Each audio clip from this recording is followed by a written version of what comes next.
हरियाणा प्रदेश व INDI alliance गठबंधन से संबंधित मुद्दों पर बातचीत करने के लिए हमारे साथ हैं हरियाणा कांग्रेस के प्रदेश अध्यक्ष उदय भान जी। उनसे बात करेंगे। सर, सबसे पहले तो प्रदेश के अंदर आप मंडियों के अंदर जो किसान है वो इंतजार कर रहा है खरीद को लेकर के। सरकार ने का कहना है 1 अक्टूबर से खरीद की जाएगी। आपको लगता है मुकम्मल समय दिया गया है सरकार की तरफ से खरीद का जो निर्धारित किया है? ये दुर्भाग्यपूर्ण है, क्योंकि इस सरकार को तो ये किसानों से पता नहीं कोई दुश्मनी है। ये हर हालत में 15 सितंबर से तो हर हालत में खरीद शुरू हो जानी चाहिए थी, नहीं तो बल्कि 5 सितंबर से। और 15 सितंबर से बहुत भारी मात्रा में धान आ रहा है और सारी मंडियां अटी पड़ी हैं, लेकिन कोई खरीद की एजेंसी कोई खरीद नहीं कर रही। उसकी वजह से किसानों को 200 से लेकर के 300 रुपये तक का नुकसान प्रति क्विंटल धान की फसल में हो रहा है। तो ये तो तुरंत जो ना 1 अक्टूबर का कोई मुहूर्त है भाई, जब 15 जून को जो जीरी लगी 85 दिन में 90 दिन में आ जाती है। जो अगर 15 सितंबर से हर हालत में खरीद शुरू होनी चाहिए थी। फिर जो 1 अक्टूबर तक तो अब ये ऐसी फसल है जिसको खेत में भी नहीं रख सकते, घर में भी नहीं रख सकते, सीधे मंडी में आती है। और आप 1 अक्टूबर तक जो धान की फसल 15 सितंबर को, 16 सितंबर को, 20 सितंबर को आ गई या आ जा रही है, क्या उसको 1 अक्टूबर तक कहाँ लेके जाएंगे? उसको वो कहाँ रहेगी? उसके लिए क्या इंतजाम है? किसानों को जिस तरह से उसका धान पिट रहा है, उससे पहले इन्होंने ऐसे सूरजमुखी का किया, 2000 रुपये प्रति क्विंटल कम बेचना पड़ा एमएसपी से। उसी तरह से बाजरे का, जो आज बाजरे का रेट 600 रुपये कम बेचना पड़ रहा है बाजरे का। जो नारनौल, भिवानी, रेवाड़ी हमारे साइड में मेवात में जो बाजरा की जो फसल आ रही है 500-600 रुपये क्विंटल नीचे बिक रहा है एमएसपी से धान बिक रहा है। इसी तरह से सरकार को इस तरह का होश ही नहीं है। अभी सरकार के जो नुमाइंदे हैं या मुख्यमंत्री वो कहते हैं कि विपक्ष का काम केवल आलोचना करना होता है, एक व्यवस्था की बातें हैं। जून में अगर फसल लगाई है तो कई बार जल्दी फसल जो है वो किसानों को नहीं लगानी चाहिए, क्योंकि जून के महीने में वैसे भी पानी की जो ज़रूरत है वो रहती है।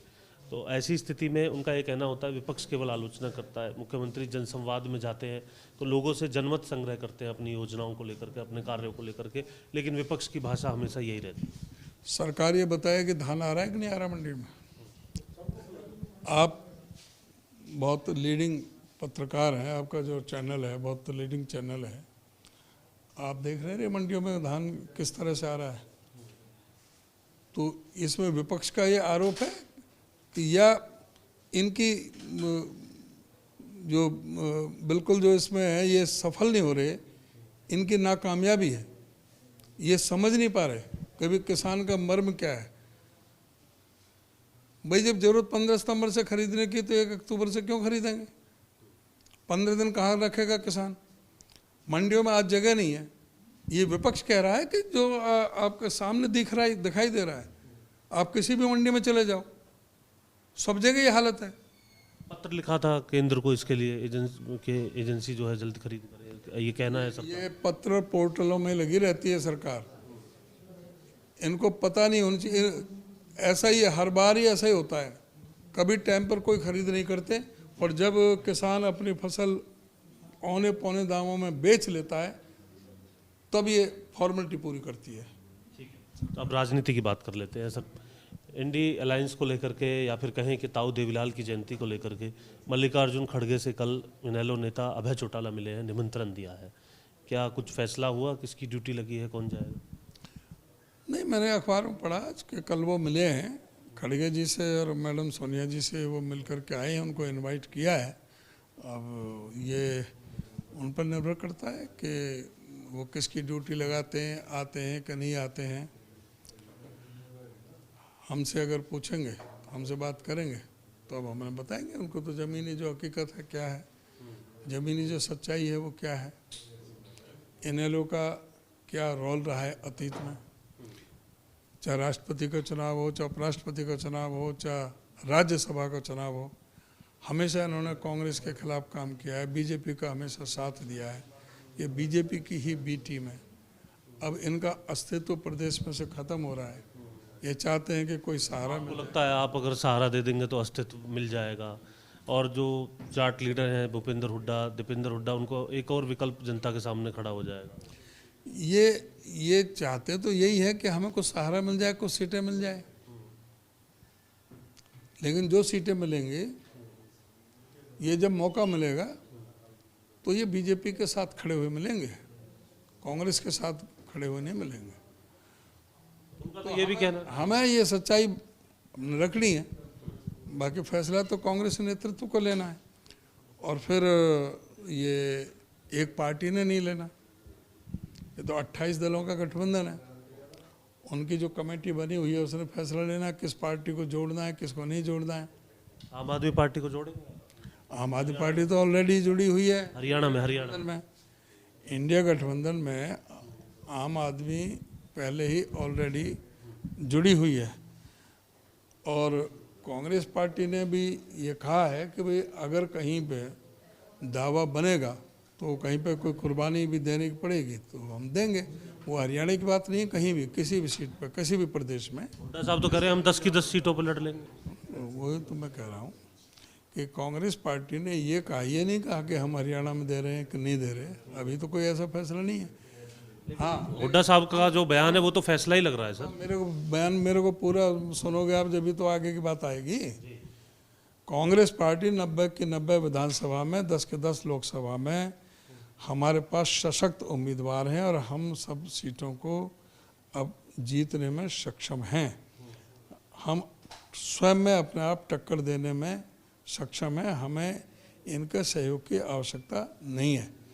आम आदमी पार्टी 90 विधानसभा में पीछे लड़ी, 90 और 10 लोकसभा में। एक भी विधानसभा, एक भी लोकसभा ऐसी नहीं है जहां आम आदमी पार्टी की जमानत बची हो। अभी आदमपुर में उपचुनाव हुआ,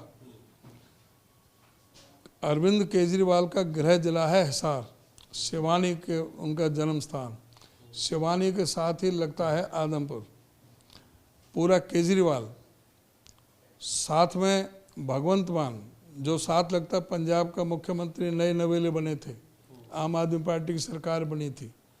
बड़ा आम आदमी पार्टी को चल रहा है कि आम आदमी पार्टी की हरियाणा में हवा गई। दोनों मुख्यमंत्री, सारी आम आदमी पार्टी की टीम वहाँ पर लगी रही। रिजल्ट क्या आया? 2.9% वोट आई आम आदमी पार्टी के।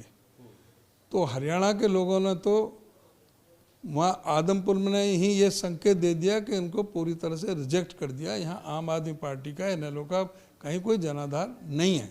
ये आपका प्रदेश के तौर पर है, लेकिन जो नेशनल पर्सपेक्टिव में अगर हम देखते हैं, आम आदमी पार्टी कहती है 2 प्रदेशों में हमारी सरकार है, म्यूनसिपल कॉरपोरेशन में हरियाणा में हमारा प्रदर्शन बेटर रहा। ऐसा है ना, अपने अपने हिसाब से, अपनी सहूलियत के हिसाब से तमाम पार्टियां अपना रिपोर्ट कार्ड पेश करती हैं।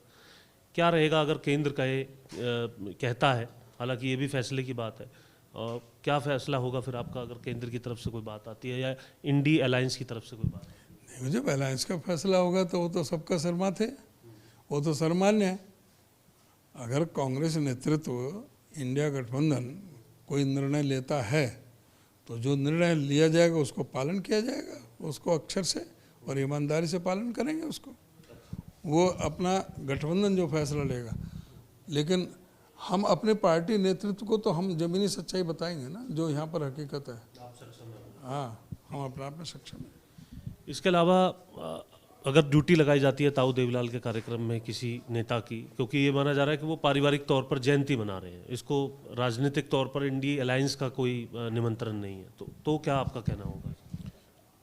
अब ये तो हाइपोथेटिकल सवाल है। जब आएगा हमारे पास कोई कांग्रेस नेतृत्व की तरफ से ऐसा, हाइपोथेटिकल सवाल का जवाब अभय चौटाला ने भी दिया। उन्होंने कहा कि अगर हुड्डा साहब की भी ड्यूटी लगती है तो स्वागत करेंगे।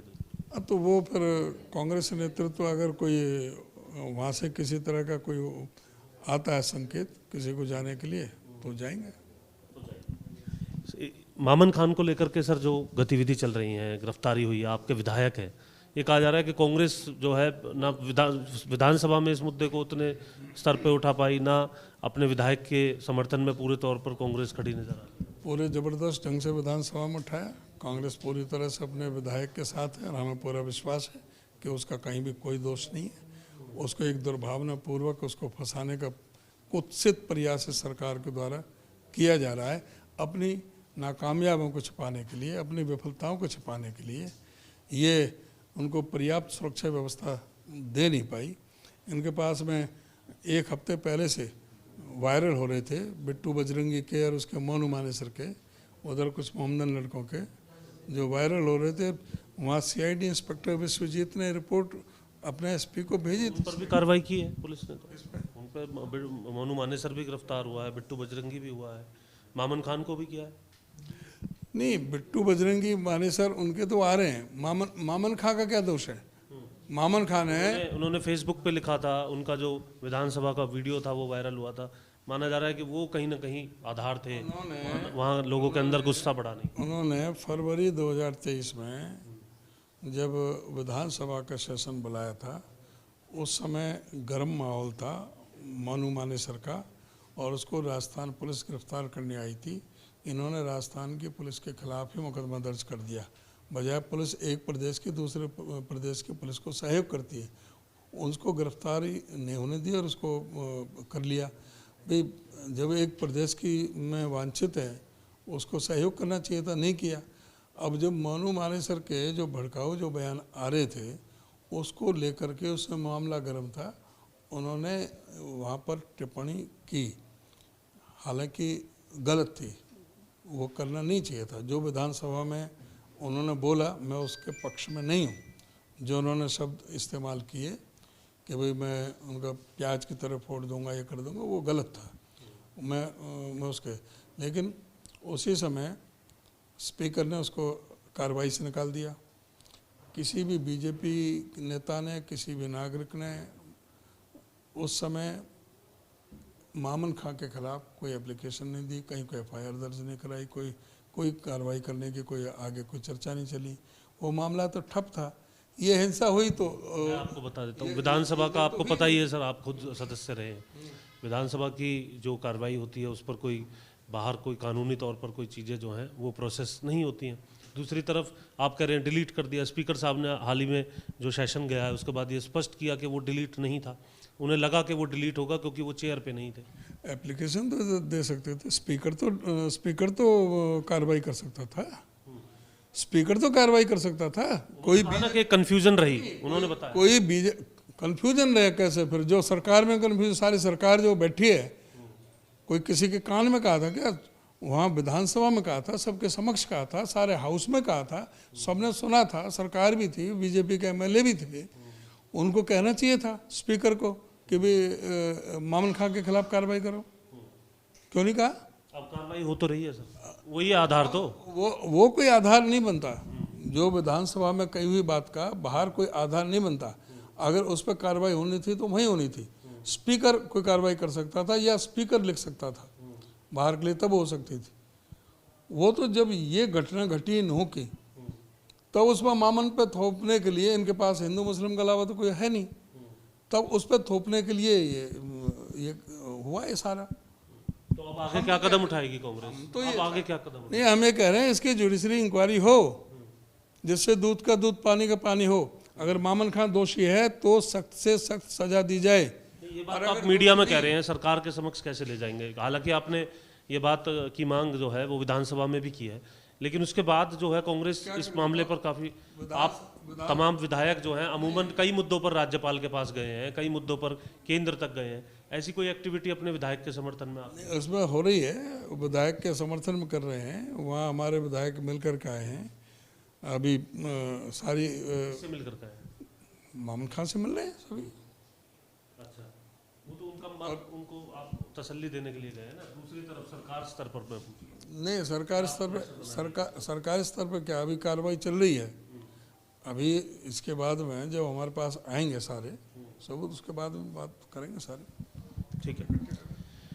तो कांग्रेस प्रदेश अध्यक्ष उदय भान हमारे साथ, जिन्होंने तमाम मुद्दों पर अपने जवाब दिए। जहां मामन खान के बयान को लेकर के हालांकि उन्होंने कहा कि इस प्रकार का बयान उन्हें नहीं देना चाहिए था, लेकिन साथ ही साथ इंडिया अलायंस और ताऊ देवलाल की जयंती में बुलाने को लेकर के भी उन्होंने कहा कि अगर कोई ड्यूटी लगाई जाती है तो उस अनुसार कदम उठाया जाएगा। साथ ही मंडियों में फसल खरीद को लेकर के जिस प्रकार की स्थिति हो रही है, सरकार को उस स्थिति को पहले ही भांपते हुए जो फसल खरीद है वो समय से पहले करानी चाहिए थी। 1 अक्टूबर कोई मुहूर्त का दिन नहीं है। चंडीगढ़ से कैमरामैन बलजीत के साथ जितेंद्र चौधरी, खबरें अभी तक।